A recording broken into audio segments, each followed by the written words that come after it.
جیسے مثلا شجر،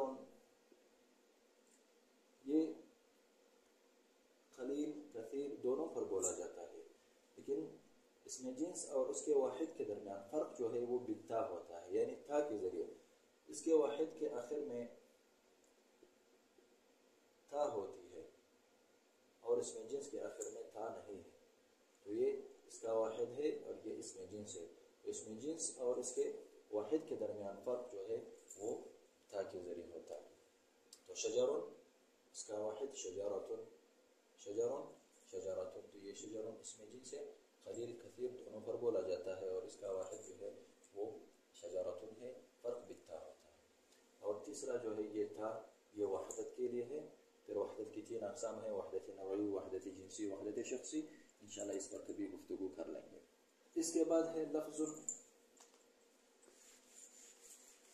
لفظ بھی مرفوع ہے، اسم ہے، اس میں متمکن ہے، 16 اقسام میں سے مفرد منصرف صحیح حالت رفع میں ہے، خبر ہے، الکلمہ مبتدا کے لیے خبر ہے، اس میں بھی عامل معنوی ہوتا ہے بصیرین کے نزدیک، کوفی کے نزدیک خبر عامل ہے مبتدا میں، مبتدا عامل ہے خبر میں، تو ان کے نزدیک جو ہے عامل معنوی اور لفظی ہے نہ کہ معنوی۔ لفظ یہ موصوف، یہاں قاعدہ ذہن نشین کر لے کہ جب نکرے کے بعد جار مجرور یا جملہ خبریہ آ جائے تو وہ ترکیب میں موصوف اور صفت بنتے ہیں۔ موصوف کا ترجمہ ہم، موصوف کے ترجمے میں ایسا کا لفظ آتا ہے اور صفت کے ترجمے میں جو کا لفظ آتا ہے، جو، یعنی الکلمۃ کلمہ ایسا لفظ ہے، ایسا جو وضع کیا گیا ہے معنی مفرد کے لیے، جو، تو صفت کے ترجمے میں جو کا لفظ ہوتا ہے اور موصوف کے ترجمے میں ایسا کا لفظ ہوتا ہے۔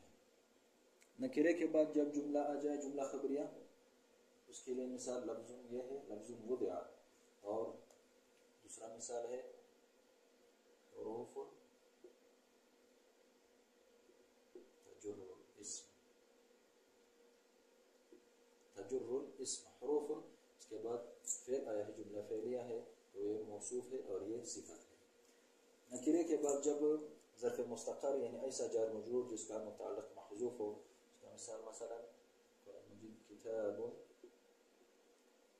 من عند اللہ، اسی طرح علی معنی فی نفسها، نکرے کے بعد اس میں نکرے کے بعد بھی ظرف مستقر آیا ہے اور یہاں بھی نکرے کے بعد ظرف مستقر آیا ہے، تو یہ آپس میں موصوف صفت بنتے ہیں۔ تو لفظ موصوف ہے،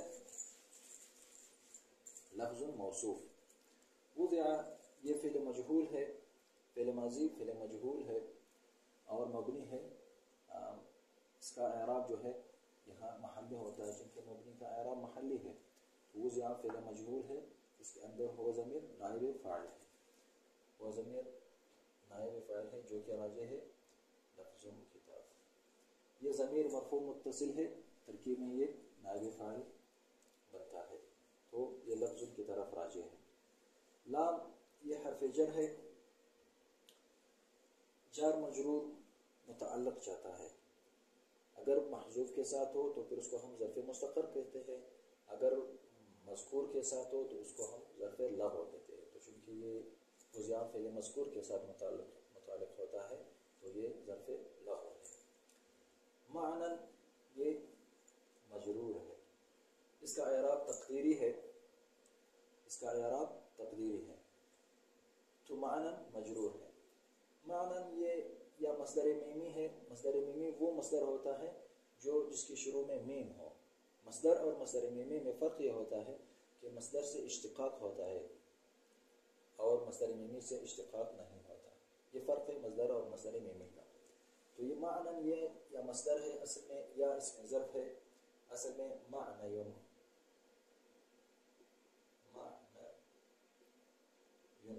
یا متحرک میں قبول کرو معنان پھر التقاء ساکنین معنن، یا یہ اسم مفعول ہے، معنن پھر اس میں مفعول کے وزن پر معمول،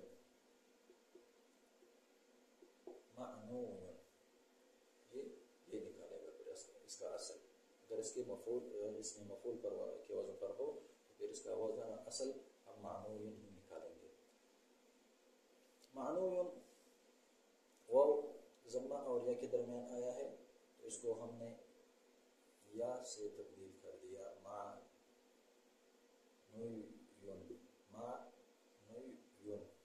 پھر یا کو یا میں مدغم کر دیا، یا کو یا میں مدغم کر دیا معنویون بن گیا. پھر یا کے ماقبل کو مکسور کر دیا کیونکہ یا اپنا ماقبل جو ہے وہ مکسور چاہتا ہے تو معنیون بن گیا، مرنیون جیسا معنیون. پھر اس میں دو تخفیفات ہوئے ہیں. پہلا تخفیف یہ ہے کہ ایک یا کو تخفیفاً حذف کر دیا گیا علماء الصرف میں تو معنیون بن گیا معنیون. پھر دوسرا تخفیف یہ ہے کہ اس کسرے کو فتحے سے تبدیل کر دیا کیونکہ فتحہ اخف الحرکات ہے تو معنیون بن گیا. پھر قلب والا کروں یا متحرک میں قبل ہوں تو معنان، پھر التقاء ساکن ہے معنان بن گیا. تو یا اس میں ظرف ہے یا مصدر میمی ہے یا اس میں مفعول کا صیغہ ہے. تو معنن یہ مجرور ہے، اس پر حرف لام حرف جر داخل ہے، لام حرف جر داخل ہے. مفردن مفردن مفردن اس پر تینوں اعراب جائز ہے. اگر اس کو ہم مفردن پڑھ لیں مفردن تو پھر یہ صفت بنے گا معنی کے لیے کیونکہ معنی مجرور ہے، اس پر حرف لام حرف جر داخل ہے، لام حرف جر داخل ہے تو پھر یہ معنی کے لیے صفت بنے گا. اس صورت میں ترکیب یہ ہوگا الکلمۃ کلمہ ایسا لفظ ہے جو وضع کیا گیا ہے ایک معنی کے لیے، ایسا معنی جو مفرد ہو، ایسا معنی جو مفرد ہو، پھر یہ صفت بنے گا معنی کے لیے. اگر اس کو ہم مفردن پڑھ لیں یعنی رفع کے ساتھ پڑھ لیں تو پھر یہ صفت ثانی ہے، پھر یہ صفت ثانی ہے لفظوں کے لیے. پھر معنی یہ ہوگا الکلمۃ کلمہ ایسا لفظ ہے جو وضع کیا گیا ہے ایک معنی کے لیے، ایسا لفظ جو مفرد ہو کیونکہ یہ پھر صفت بنے گا لفظوں کے لیے. اور اگر ہم اس کو منصوب پڑھ لیں مفردن پھر یہ اس ہوا ضمیر سے حال ہے، پھر حال ہے اس ہوا ضمیر سے. الکلمۃ کلمہ ایسا لفظ ہے جو وضع کیا گیا ہے معنی کے لیے اس حال میں کہ وہ مفرد ہو، کیونکہ یہ ضمیر جو کہ پھر بھی لفظ کی طرف راجع ہے، یعنی ایسا لفظ اس حال میں کہ وہ لفظ جو ہے وہ مفرد ہو. یہ ترجمہ بن سکتا ہے. مفردن یہ اس میں مفعول کا صیغہ ہے، اس میں ہو ضمیر یا معنی کی طرف راجع ہے یا لفظ کی طرف راجع ہے. اب یہ افراد اور ترکیب یہ معنی کے اوصاف ہے یا لفظ کے اوصاف ہے، اس میں اختلاف ہے. نحات اور مناطقہ کا تفسیر کے لیے اگر کسی کو چاہیے تو وہ شرح الرضی کی طرف رجوع کرے، اس میں موجود ہے کہ مفرد یا یعنی افراد اور ترکیب یہ معنی کے اوصاف ہے یا لفظ کے اوصاف ہے. تو شرح الرضی پر دیکھ لیں. یہاں ایک اعتراض ہوتا ہے کہ الکلمہ یہ مؤنث ہے، مبتدا ہے مؤنث ہے اور لفظ یہ خبر ہے، تو یہاں مطابقت نہیں ہے.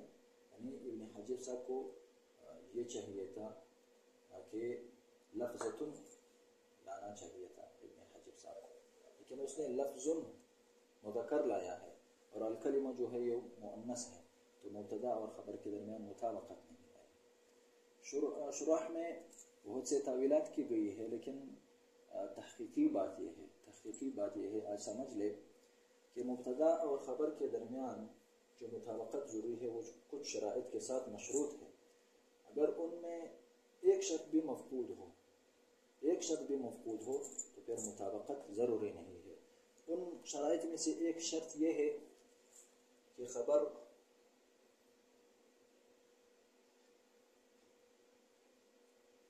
اس میں مشتق ہو اور اس کے اندر ضمیر ہو جو راجع ہو مبتدا کی طرف، تب مطابقت ضروری ہے.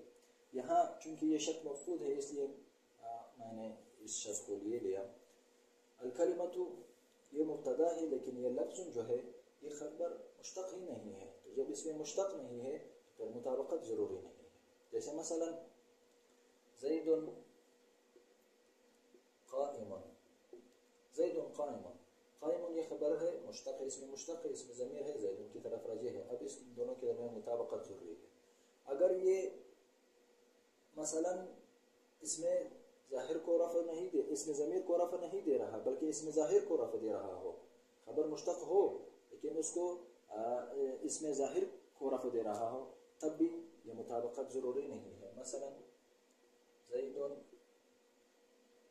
قائمۃ اختہ، زید قائمۃ اختہ یہ مبتدا و خبر ہے لیکن اس کے درمیان مطابقت نہیں ہے کیونکہ خبر مشتق ہے لیکن اس کے یہ ضمیر کو رفع نہیں دے رہا بلکہ اس میں ظاہر کو رفع دے رہا ہے. اس کے اندر وہ تفصیل ہے، انشاءاللہ پھر کبھی اس پر گفتگو کر لیں گے کہ مبتدا و خبر کے درمیان کب مطابقت ضروری ہے اور کب نہیں، اس کے لیے کیا کیا شرائط ہے، انشاءاللہ پھر کبھی گفتگو کر لیں گے.